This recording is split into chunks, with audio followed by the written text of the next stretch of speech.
Let's go. Okay, so hindi tayo dumaan sa dito sa Permo.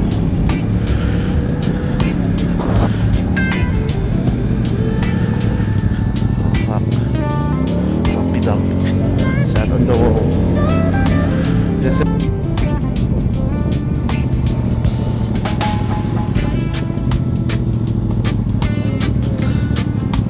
Bawal dito ang naka-short pag tumangka.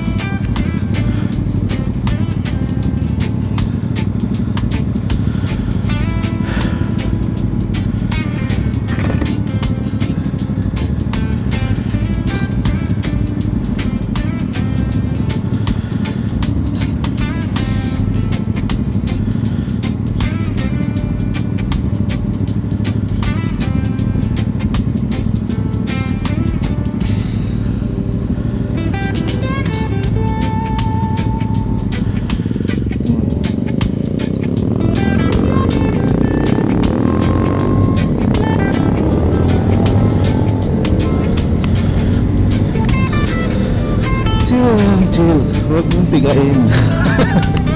Ang kulit ko sabing chill lang, walang tigaan. Nakakatempt kasi pagka haribas pa talagang wala siyang kaakal-akal talagang bibigay niya so nakaka-enjoy ibiga but daming tao.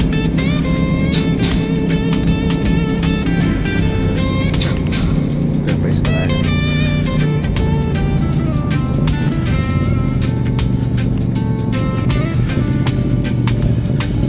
Nagkano tayo doon tayo sa kabila sa peaceful.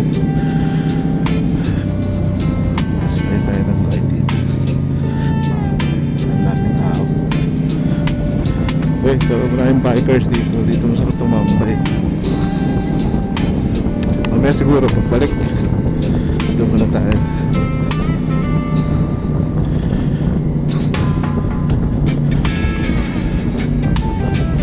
Okay, so chill ka. Tingnan ka naman nila. Chill right lang. Okay, so ang tagos natin ito is sa Lawag. Kasi meron din tagos daw papunta ng pangalan nito Somo, yung sa Villar City sa South. Okay, so sabi ko abangan ko ng sunset mukhang walang sunset kasi umuulan. Nararamdaman ko, so parang gusto ko nang bumalik. Okay, parang gusto ko nang pa-rain dito. Let's go farther to the south.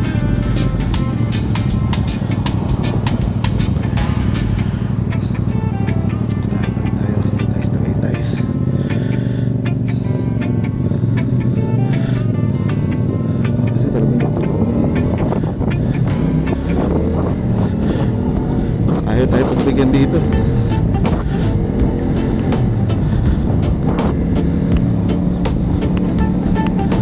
Nakaramdaman ko yung ambon kita nyo? Lalakang patok so it's not fun pag mga ambon.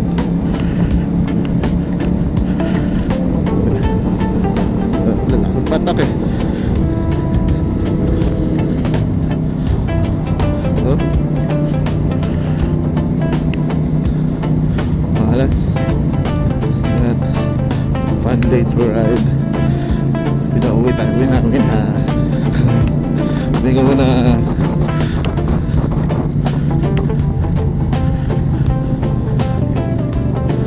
it's raining.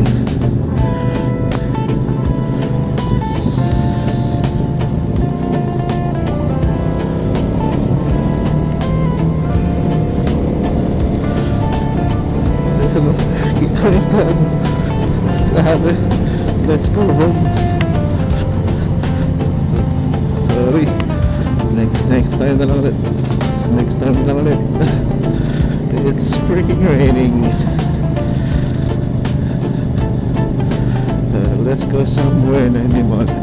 Saan pwede hindi mo alam. Uy. Cars.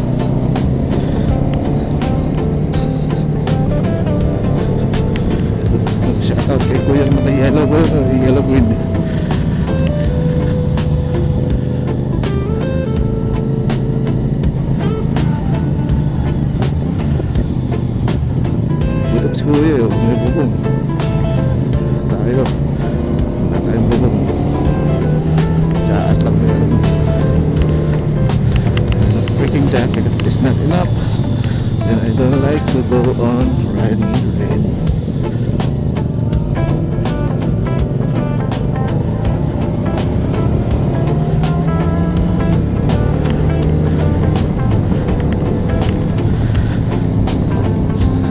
Catching talaga itong motor na to kasi yung tunog niya chill lang, tapos tawag na ito pero kagaya na no, kung 90 degrees turn ka parang hindi ka matatakot mag lean over kasi talagang ili-lean over mo siya eh, hindi kagaya ng mga scooter or small bikes. Pag ganun ako nagtatrive ako scooter dahil nga medyo may alangan ako sa circumference ng gulong eh, parang ganito ang bilis mabuwal eh. So pagdating sa ganung cross section talagang na ako medyo hindi ako siya katong naglilin sana pag alam ko yung lugar is mabuhangin. Isa lang masasabi ko guys no? Kapag sa expressway that time kasi dinaan ko na ng expressway to nung pa-RFID ako. Hindi ko lang alam kung nasave ko yung video no? Is pagpasok ko ng tollgate may nakasabay ako ng bike. So ano siya sports type siya na bike kaya ako kasi cruiser type. So parang hindi mo ma-feel yung gano'n gaya ng ginawa kanina nung sa motor na parang lagi silang may pinapatunayan eh, hindi ko alam kung bakit eh. Gaya nito iba chill lang tapos bigla may susulpot na gano'n, wala man lang busina or something, walang warning ba paano kung bigla akong kumabig, kumaliwa, di ba? Yung feeling nila na napakabilis sila na hindi nila alam na they might collide with somebody na talagang tamang promotor lang ng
Yun nga, dahil dito pala sa Arnaldo medyo lumakas na yung ambon. So parang medyo sobrang dilim na ng ulap na parang sinusundan ako kung saan man ako pumunta. Kaya nag-decide na lang ako bumalik. Siguro next time na lang tayo mag-ride din talagang long ride. Kasi bala ko sana magkaibiyang kaso hindi na eh. Parang pangalawa na to eh. Maybe it's a sign to let's go home. So yeah, let's go home. Okay. Ito na guys, pauwi na ako. Halfway. Bala ko sana punta na rin ng Kaibiyang. Kaibiyang eh. Pero halfway through talaga umuulan. parang doon kami magkikita ng ulan eh sa Kaibiyang, kaya hindi na ako tumuloy. It's not fun to ride in the rain. Dito na lang ako. Balik na lang tayo. Next time na lang, derbies. Next time kasama na natin yung OBR natin. Siguro naman dumating na yung aking backrest nun. Hindi kasi siya makasakay. Gawa nung tawag na ito, naiiwan daw siya.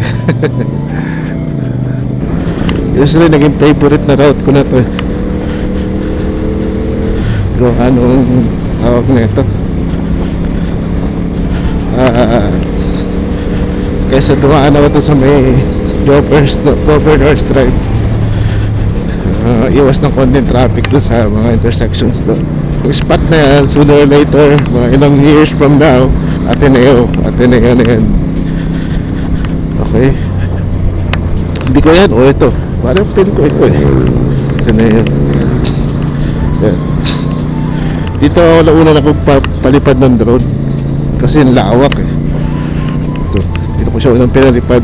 Dito ko nag-practice. Yung basic lang, yung angat. Pero yung pag-capture ng video, yung mga cinematic, that's through experience na. Yung drone ko naman pang beginner lang. So ano lang yun, Potensic Atom. Pang beginner lang siya.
Hindi na tayo dadaan doon sa kanina kasi may clean up drive na ginagawa eh. So traffic. Hindi tayo sa kabila.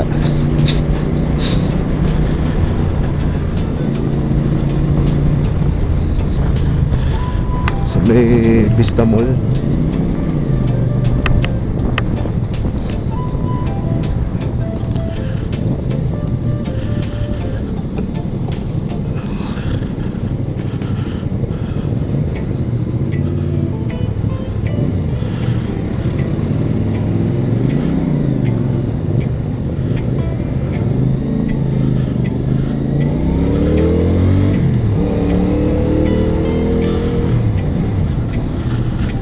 Gana sanay sa mga ano ito, handlebar controls, layo or naninibago pa ako. Hindi kagaya nung dati sa sniper ko tsaka sa ano, pinagkaiba lang naman nun is yung ano nga pa pinagkaiba nun, yung signal light ata nasa taas baba.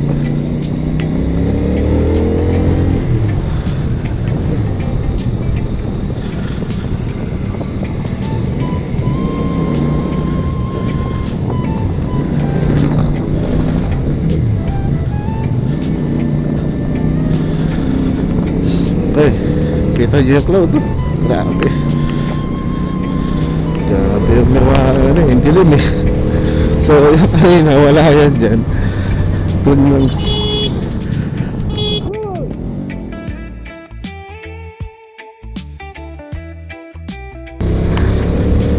Hindi ka pa ako masagasa ng matanda. Mag-asawa pa sila eh. Biglaan na lang. Kaya, yun, one of the reason, bawal e-bike. sorry.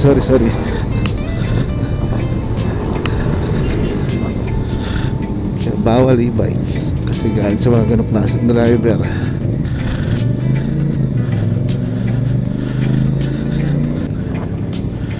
Ito, hindi ka pwede kapag ganitong manual eh. Yung traffic na ito.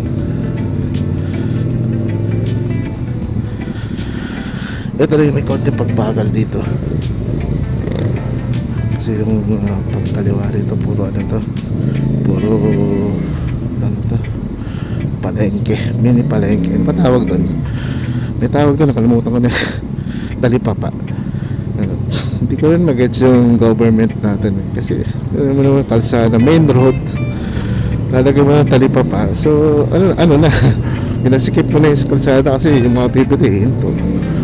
So hindi ko lang paano na bibigyan ng permit ng ano yun. Hindi siya pang main road na tindahan eh. Okay lang sari-sari store eh. Pero yung ganun talipapa eh. Parang hindi siya nababagay sa mga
peri-peri bukas na. Okay.